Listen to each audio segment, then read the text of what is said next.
L'événement à Angers, ce sont bien sûr les accroche-cœurs.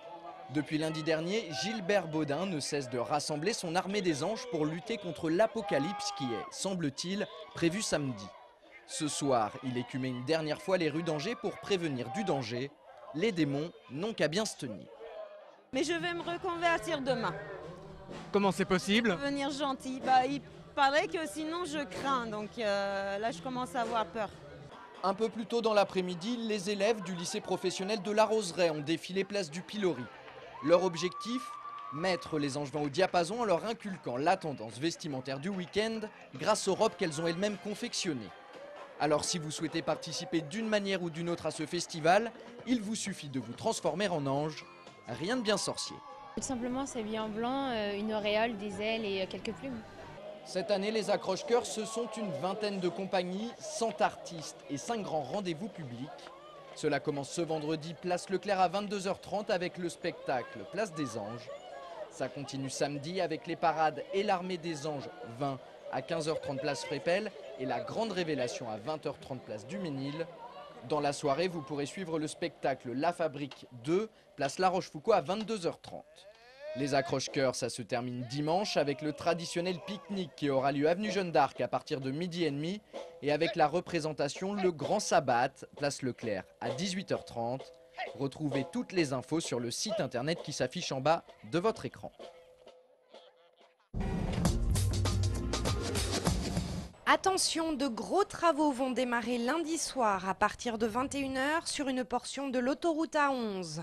Cofiroute a établi un grand plan de bataille pour élargir à 2 fois 3 voies une portion de 3 km de l'autoroute comprise entre les échangeurs de la Rocade Est et de la voie sur Berge, des travaux prévus en 2 grosses phases. La première va avoir lieu du mois de septembre 2009 au mois de mai 2010. On va travailler sur les côtés, à droite de la circulation, à l'endroit actuel de la bande d'arrêt d'urgence que l'on va refaire. On va tout enlever pour créer une 3e voie plus une bande d'arrêt d'urgence. Les travaux continueront encore jusqu'à octobre 2010. Les 60 000 véhicules qui utilisent cette portion d'autoroute chaque jour devront respecter une limite de vitesse de 70 km/h. Connaissez-vous l'Anjou? C'est dans l'ouest de la France. C'est notamment pour éviter d'avoir à répondre à ce genre de questions et pour revaloriser notre département que la CCI et le Conseil général de Maine-et-Loire ont édité un livre blanc de l'économie départementale. Souvent, on est obligé de préciser que c'est quelque part entre Paris et Nantes, qu'on n'est pas très loin de la Bretagne, parce qu'il y a un déficit total d'image et de notoriété sur notre territoire. Parce qu'on n'a pas une équipe de foot qui joue en Ligue 1, parce qu'on n'a pas un événement qui crée l'actualité sur le plan national avec un immense festival dont tout le monde parle, etc.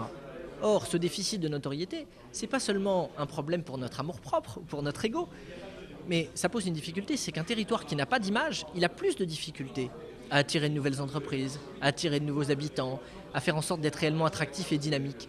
Il faut très clairement avoir 1 ou 2 équipements forts, 1 ou 2 secteurs forts, et faire en sorte de concentrer les financements, la volonté, le discours dans ces différents domaines. Cet ouvrage va être diffusé à 1200 exemplaires aux élus de Maine-et-Loire.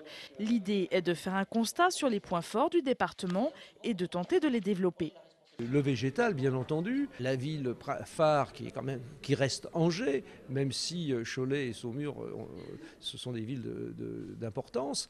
Il faut absolument qu'on renforce encore ces images et que Angers, enfin le Maine-et-Loire du moins, devienne incontournable. Reste à voir quel effet aura à court et long terme ce livre blanc. Sera-t-il suivi de mesures? Servira-t-il de référence? Vous pouvez d'ores et déjà vous faire votre propre idée en consultant le blog créé pour l'occasion et intitulé livreblanc49.overblog.com. Ce week-end, le magazine C'est-à-dire reprend l'antenne. Au programme de ce premier numéro, la grippe A. Fabrice Gadon reçoit le docteur Colette Moise, médecin à la DAS, et Patrick Bouchardon, directeur de cabinet du préfet du Maine-et-Loire. Ils évoquent notamment le plan départemental de vaccination. Pour nous, aujourd'hui, pour nous préparer vraiment à gérer une vaccination de l'ensemble de la population départementale, nous avons raisonné donc sur une base 770 000 habitants du Maine-et-Loire, donc sur une durée de 4 mois, ce qui était la demande qui nous était faite par le ministère de la Santé et le ministère de l'Intérieur. Donc nous nous préparons à offrir la possibilité, s'ils le désirent, à chacun des habitants du Maine-et-Loire d'être vacciné dans la période, durant une période de 4 mois.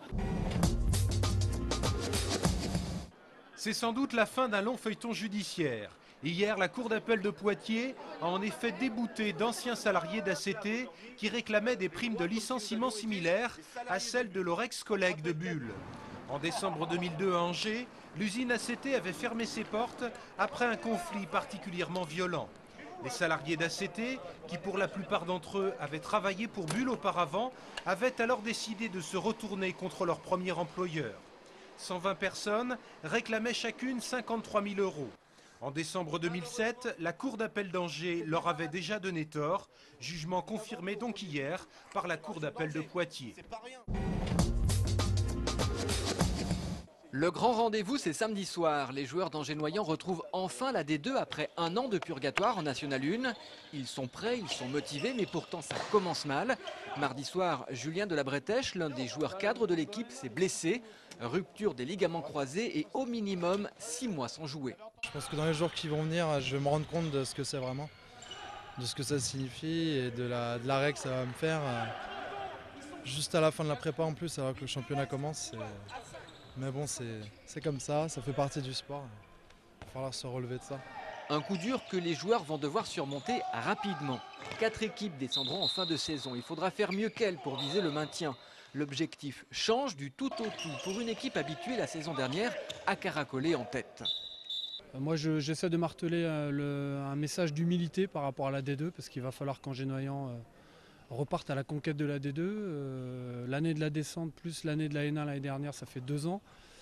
En attendant ces 2 années-là, la D2 a extrêmement évolué, a bien avancé, sans Angers-Noyant. Angers-Noyant a recruté 3 nouveaux joueurs, mais c'est surtout l'arrivée de Denis Tristan, médaillé de bronze aux Jeux de Barcelone, qui fait entrer l'équipe dans une autre dimension.